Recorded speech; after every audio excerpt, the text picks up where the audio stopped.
For direct instruction is preparing to open the first charter school on island. With the school set to open its doors in August, officials are hoping to get the word out about how parents can learn more about the new school and programs offered there. Here to give us a progress report on the new school is on-island coordinator for NIFTY, Donna Dwiggins. Thank you so much for coming on. Great to have you here. Thank you. First off, maybe Donna, you can talk about the progress so far. I know that you had to go through the process of going through a council. But now that things are moving along quickly, what's been going on since then? Okay, basically we've been working on putting together the curriculum. The direct instruction forms the core of the curriculum, but there are other courses too. There's science, there's social studies, there's art that's going to be taught. So we're putting that curriculum together and integrating it with what we already have with the direct instruction. And then just kind of overall planning for the school and how many staff and teachers and doing some teacher recruitment.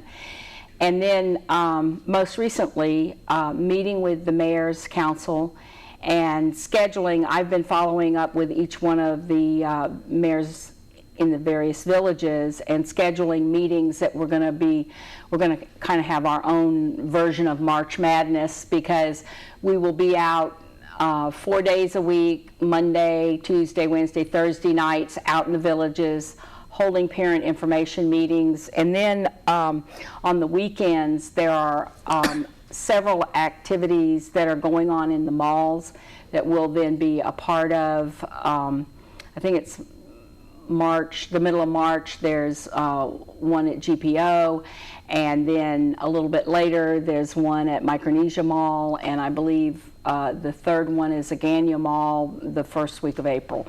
So we'll be there passing out flyers, answering questions, and basically just trying to get the word out to parents and get the enrollment forms out there so that parents can fill them out and get them back into us. Okay. And how many students can you accommodate? And have you guys found a place as to where you would like to be? Right.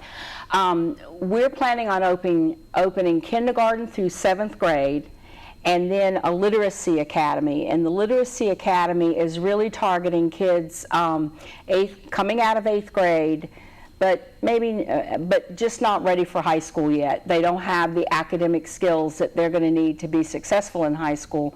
So this is going to give them an opportunity, and it may be students who speak English as a second language, or it may be other students who just haven't mastered all those writing skills and reading and math skills that they need for high school. So all total, we're looking at around 500 slots at the school to begin with. We've submitted a proposal to the governor's office and are requesting that we be allowed to use several of the buildings up at the temporary campus in Tejan, where JFK is right now being housed.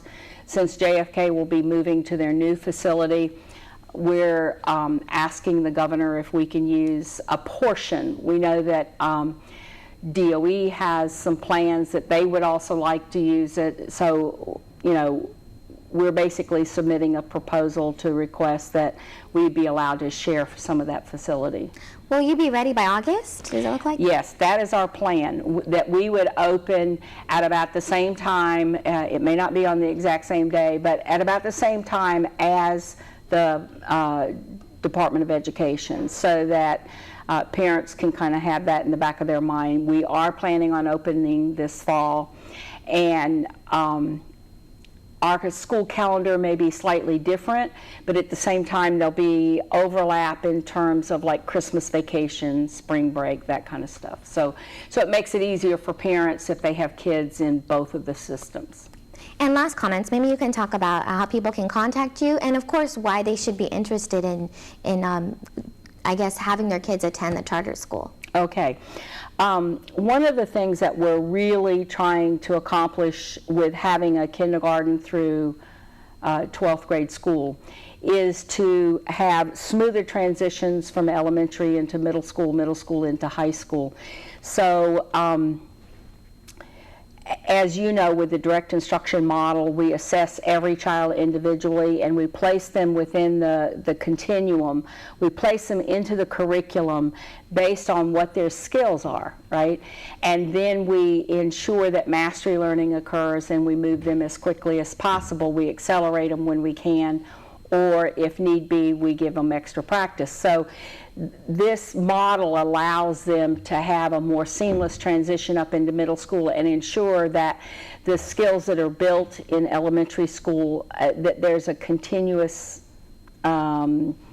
building of those skills without kids falling through the cracks, so to speak. Okay. So in terms of the overall functioning of the school, we have a school principal in place. Her name is Miss Bernie Dwiggins. She is a retired principal from DOE. She was the former principal at Carbolito Elementary School, which is one of the model DI schools, and has a great deal of experience with the model, but also with education in general. Okay. So she's in place working with us. The board's in place and working with us to get policies and procedures established and all of those things. But our big focus over this next month will be getting parent information out there and recruiting students. Okay, and we'll definitely be following up once things start coming along. Thank you.